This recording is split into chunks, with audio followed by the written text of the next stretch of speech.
All right, so let's go ahead and install Android Studio. It's very simple. You can just head off to Google and write install Android Studio as such, and you're gonna get a few hits. So just go to either one of these links here. I'll just go to straight to go to download. Just click there. And in this case here, this is what you should see if you're watching this right now. But of course, Android Studio as an IDE changes constantly, or at least the engineers are making it better. So things may be different by the time you watch this. This could be a different logo, but the idea is that this is where you need to come anytime you need to install Android Studio. You can scroll down to see what Android Studio has to offer. Okay, so all we're gonna do is just click here, download Android Studio. Of course, it will ask you to read some terms and conditions. You can do that. Scroll down and then say, I have read. All is good, and I'm going to click, and the download process will start. Now, this may take a little bit depending on your computer and the speeds that you have and so forth. And the other thing that you have to realize, or at least you should be aware of, is that when you want to download Android Studio is a very heavy IDE. So your computer has to be set up to handle that. So if you scroll down, you can see here it says system requirements. So for Mac, Linux, Chrome OS, and so forth. But we are talking about Windows. And so these are the system requirements that you have to be aware of. So it has to be 64-bit Microsoft Windows, 8 or 10, and all of these requirements. And you can see we have all of these system requirements that you have to have in order for this to work. All right, so this is still downloading. Give it a few minutes and we'll be back. Okay, now we see that it was downloaded. Let's double click to start the installation process. Okay, and this may happen to you. All we have to say here, just say, yes, it's verified, to say that all is good, and we can continue. So now we're going to go ahead. You can see we have this window here. We can say next, and all is good. Just leave as it is. I'm going to say next. So this is the location that's picked to install Android Studio. That's fine. I'm going to say next again, and that's fine. In this case here, you can say do not create shortcuts if you don't want to. I'm just going to leave as it is and say install. And it's going to start installing all the dependencies, all the modules that are needed for Android Studio to work. Okay, after a few moments, you should see this completed. Let's go say next. And he's going to start Android Studio. I'm going to say finish as such. Take a few seconds. And we should see, there we go, Android Studio is started, and it's going to ask us if we want to import Android Studio settings. So this assumes that we already have Android, or had, I should say, Android Studio installed and set up on our machine. In this case, this is the first time. I'm just going to say do not import settings because I actually have none. So just click OK, and you should see something like this. Now, it's very important for what we're going to be doing that we have this Arctic Fox Android Studio or higher, because that's what's needed for creating modern applications using Jetpack Compose. Okay. All right. So I'm going to say don't send for now. And there you have it. We need to update a few things. In this case, just click update. So whatever that is asking us to do at this point of setting up, we need to just say yes, because Android Studio knows better. And because we need to restart a few things now, let's go ahead and restart Android Studio. Okay, that's very good. And after a few moments, you should see this. Okay, so now it says welcome. That means all is good. I'm going to say next. I'm going to use the standard Android Studio. You can change to your liking if you want. You can say custom. You can customize. I'm going to say standard for now. I'm going to say next. And in this case, you can use a dark color. So it's a darker color. I like that best. But if you don't want that, you can use light. Whatever you want to use, that's fine. I'm going to keep on dark color. Say next. And if you want to review or change any of these, that's all good. That means all of these settings will be set up for us, so we don't have to worry about anything. So standard, that's totally fine. I'm going to say finish. So now what's going to do is going to go ahead and install all the components, tools, and everything that we need to have in order for us to be able to write Android applications and use the emulator to emulate that to test our apps. Okay, this may take a few seconds, so just be patient and wait until all is done. In most cases, you won't have this problem that says unable to install Intel Haxum. So what this is a way to make the emulator to work faster on your machine, because when you are using emulators on Android development, which is connected to Android Studio, it takes up a lot of memory and it's really heavy on your CPU. So Haxum is a component that when installed on your machine, it will will help with the accelerated virtualization, which means really it's just to make sure that I create a virtual machine within this main machine so that the emulator can run on. Okay, so because of the setup that I have on this Windows machine, this is not possible. Now, if you have an issue such as this, there's a way to fix this that I will share with you later. In this case, we should be okay for now. Okay, so I'm going to say finish. And once that is done, you can see that we can create a new project and so forth. And while we're here, let's go ahead and create that new project. Okay, so because we are going to talk about compose, there's different ways to start our Android project. What are we going to do here? We're going to start with an empty compose activity. Let's say next, and voila.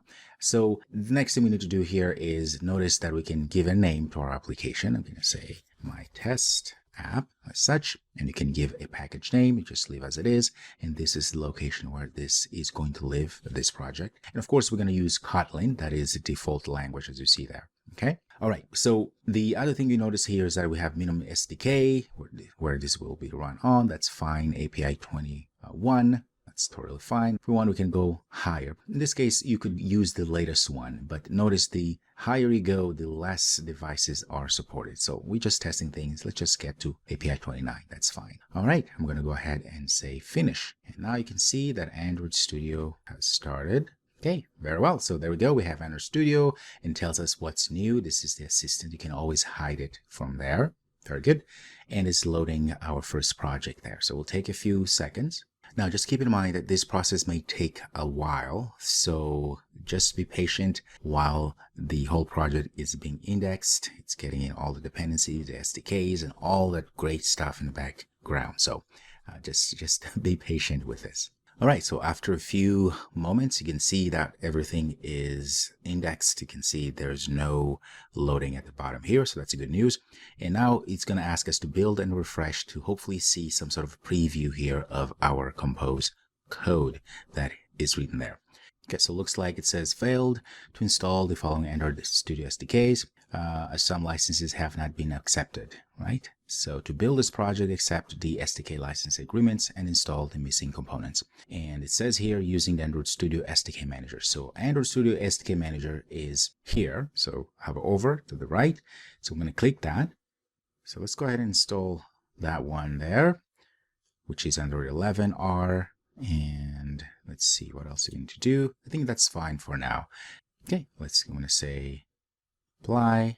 I'm going to say okay. I'm going to accept. So this is what needed to be done. I'm going to say accept, say next, and now it's going to install those components, and we have accepted all the licensing and so forth. Again, this might take a few minutes, so just relax and we should be back.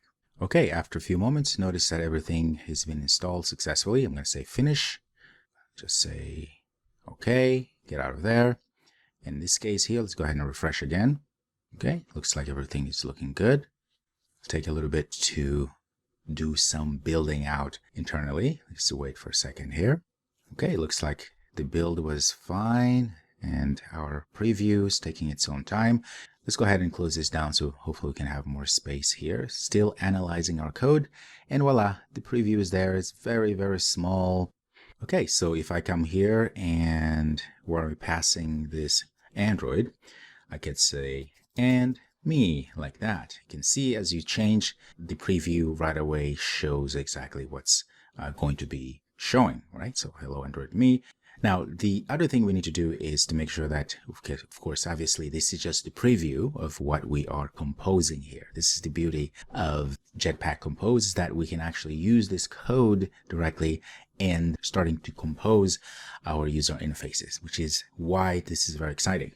But of course, we also want to be able to run this app, if you will, this user interface on an emulator. Okay, so we need to install that as well. To do that, we go to the top where it says AVD Manager. That stands for Android Virtual Device Manager. I'm going to click there, and then we're going to click Create Virtual Device as such. Okay, so you can pick whatever you want, but I always like to pick something that has this Play Store. It's going to be more apparent as we go through this course. So, all right, so Pixel 4, that's fine. I'm going to say next. And it says here, recommendation, your CPU does not support VTX. Okay, so like I said before, in your case, you shouldn't have this problem, okay? Because again, the settings that I have on my Windows here, it doesn't have that, okay? But now if you end up having this problem, don't get alarmed. There are ways to solve this. Number one, you make sure that all the system requirements on your computer are up to par. That's very important. And number two, just don't panic if this is the problem that you may encounter, okay? It's something that can be fixed, in most cases anyway. All right, so if you don't see this and everything is great, all you have to do is then go to download the actual release name, in this case, the API level that is needed for our selected image, in this case, for our emulator. So you would do this, click there, and this would happen. Okay, so we have that component finished. Again, this may take a long time, so just wait until it's all done. And we go ahead and say finish, okay? And in this case here, I'm going to see it's there. We're going to select that. I'm going to say next. And then that's when you would, of course, leave the name or change the AVD name. And emulator performance, you will change to automatic, right? That's what we have. Of course, in your case, you will have other options here, but automatic is fine. And then you're going to go and finish. Again, for us, it's not going to work because our CPU does not support VTX, virtualization X, and so forth, okay? All right, so in this case, again, I'm going to go and say finish. I'm going to create Android virtual device. All right, resume. There we go. There's that virtual device there. And in your case, you could go ahead and say actions, launch that virtual device. And of course, for me, it's not going to work, but for your case, this should launch the AVD. So we should be good. And at this point here, you could just go ahead and of course it would show here and click on this run button and it would run this app on your virtual device. All right, there you have it. You should have Android Studio set up for development.